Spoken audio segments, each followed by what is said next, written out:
What's going on, guys? I've got here a 2009 Hyundai Accent, and I'm using this car to point out to you the location of the two fuses for the operation of the blower motor and the blower motor relay. I'm also going to show you how to access the blower motor itself and where you can find the blower motor resistor. So to begin, we're going to inspect a fuse that is behind this cover here to the left of the steering wheel. We just open this up like so, allow it to hinge down. What we're looking for in here is a 10 amp fuse called the blower fuse. This fuse provides power to the blower motor relay for it to engage, and we can find this right here. So I'll go and pull this out. Just want to show you what a good fuse looks like. So as you can see, this one's ready to rock. And if you need a spare fuse, you can use that as a spare right there. So check that out first. When you're done with that, we'll reinstall the cover and we'll move under the hood. This is where we can find the blower motor relay, as well as the main fuse that provides power to the blower motor. So both of these things are going to be here on the driver's side. We open up this cover by pushing in on this tab and hinging upward. Now this is the blower motor relay, and it's supposed to get engaged whenever the car is on. You can troubleshoot this relay by tapping on it. Just sometimes the relays get stuck, and by tapping on it, you can get it to start working again. And when this relay engages, it sends power directly to the blower motor from our 40 amp blower motor fuse right here. So this is what's called a J-case fuse. You just wiggle it from side to side while you pull up if you need to remove it. And you can look down through these fuses and see if they're intact or not. This one is in good shape. So that one's ready to rock.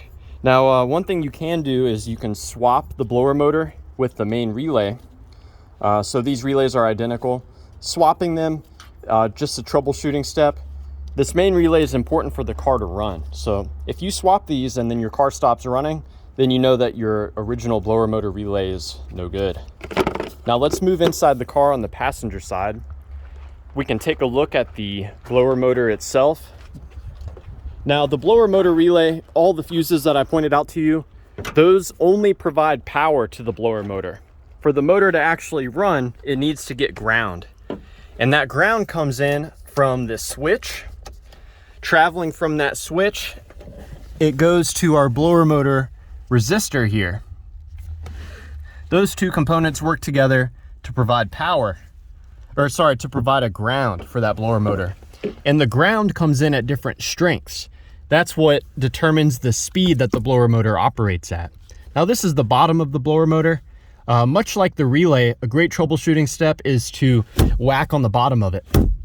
Sometimes these can get a bad connection inside the motor itself, and you can sometimes get them to start working again just by whacking it here. This is the connector for that blower motor. We can see there's a red and a blue wire. The blue wire actually carries power from that blower motor relay under the hood. So you should see power here, and the ground comes in through here from our blower motor resistor that I pointed out to you earlier. And it just goes in right here. Now, I like to wiggle the connector to test for a bad connection. Sometimes wiggling the connector can get the blower motor to start working again. You can disconnect the blower motor connector by squeezing that tab, and you'll want to inspect the pins to see if they're burnt or corroded. If you do see power and a ground here, but the blower motor is not working, probably your blower motor has failed. And it's real simple to replace it. There's, I believe there's 3 Phillips screws. So there's one, there's going to be another one here on the back. When you take those Phillips out, this whole blower motor assembly just drops down. So yeah, I hope that this information has been helpful for you, or at the very least a good starting point in troubleshooting the blower motor on your Hyundai Accent. Please do let me know down below if you have any questions or any advice. Thanks for watching.